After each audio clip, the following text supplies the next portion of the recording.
Water use for the production of beef in Australia. When thinking about how much water we use, our immediate focus is on how much water we use from the taps or tanks around the house and garden, and perhaps even about how much we use at work.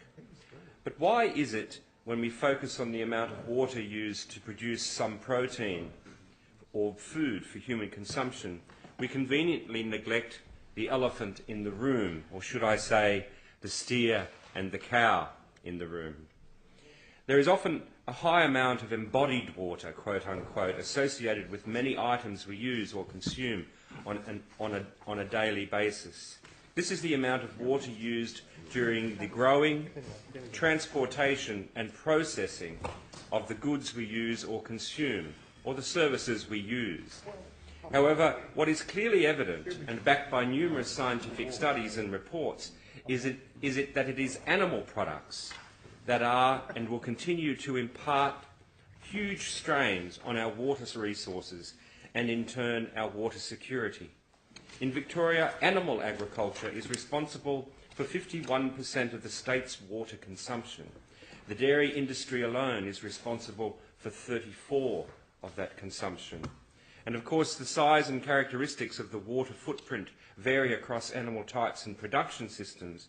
However, beef production, of which Australia is known for, is by far one of the worst, and one in which I want to bring to your attention today.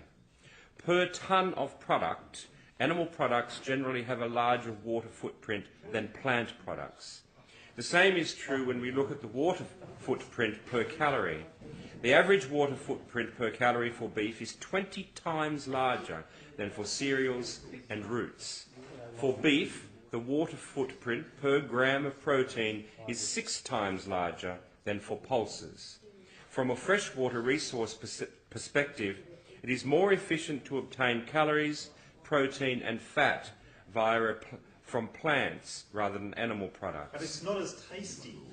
As a global average, vegetables use 320 litres per kilogram and 26 litres per gram of protein. Fruits, 260 litres per kilogram and 180 litres per gram. Cereals use 1,645 litres per kilogram, 21 litres per gram. Beef uses 15,415 litres per kilogram and 112 litres per gram of protein. So how does Australia fare to global averages? The CSIRO and Professor of Natural Resources Science at the University of Adelaide cites as much as 50,000 to 100,000 litres of water per kilogram of beef. By comparison, he calculated that it takes between 1,550 to 2,000 litres to produce a kilogram of rice. Yes, not as tasty, perhaps for some.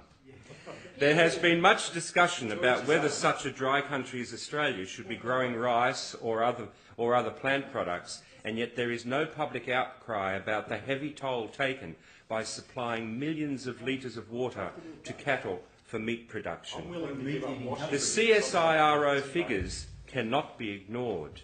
Some comparative water usage figures from Professor Mayer of the CSIRO. Beef, 50,000 to 100,000 litres per kilogram. Rice, 385 litres per kilogram. And wheat, 1,010 litres per kilogram. This is a very important matter because it is about looking after our agriculture, agribusiness, and providing food and nourishment for our children and their children in the world. Moving towards a plant-based diet can save households 35% of their total water usage. Moving towards a plant-based diet where, if you look at the fact that the grain that is grown and transported to feed the millions, billions of cattle that are kept in feedlots, this same grain can save the starving children and people in this world if we move in that direction. We will not save them, and we may not save our own children's children if we don't.